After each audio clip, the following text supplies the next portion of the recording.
It's my pleasure to have Brent Meyer with me today, and Brent is the Lancaster County Noxious Weed Superintendent, so one would think he knows a fair piece about the weeds that are threatening to take over the state of Nebraska and perhaps the world.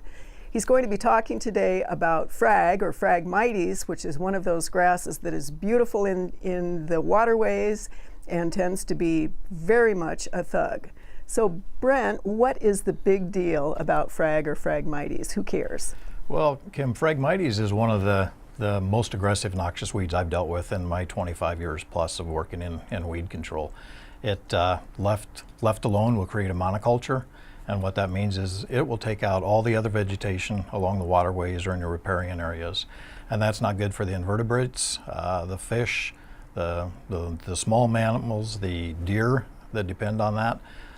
It would also create a fire hazard in the fall. So this time of year is a great time of year to inspect for Phragmites because you can see it.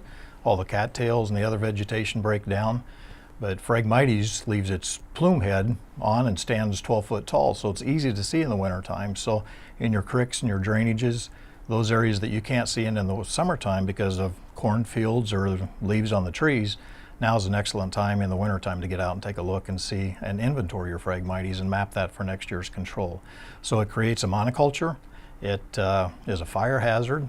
It impedes water flow. You know, the legislature actually funds a lot of the control work on our river systems just so we can deliver water downstream. All right, Brent, is there a native frag and a non-native frag, and does that make a difference in what people should be thinking about in their landscape or in their waterways?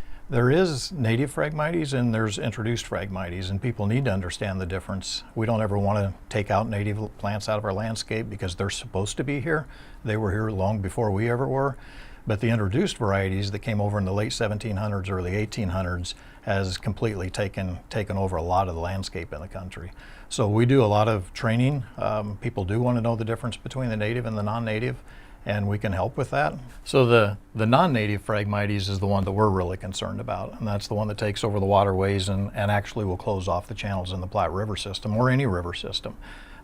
Very aggressive, and it's easy to identify them, but there's a lot of different characteristics that you've got to look at. You can't just look at the seed head or look at just the stem.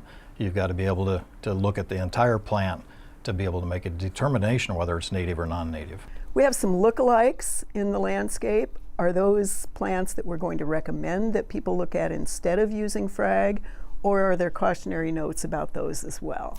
There are, and that's one of the difficult things for our staff each year when we train our new inspectors, and for people to understand is there's a lot of grasses, and there's a lot of good grasses and very beautiful grasses to have in your landscape, and I kind of refer to a lot of them as clump grasses. Typically, if it's a clump grass, it's going to kind of stay put. But if it's Phragmites, which is a rhizome grass, it's going to spread throughout the landscape, and that nobody wants. But I think most folks don't understand the difference.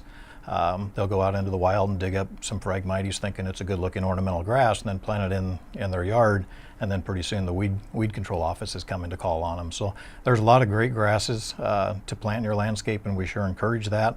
We've got some information on our website to help people identify between the good grasses and the bad grasses. And we want to work with people to understand the difference between those. Brent, what message do you want to leave our viewing audience with? What should they do either if they think they suspect it or they want it in their landscape?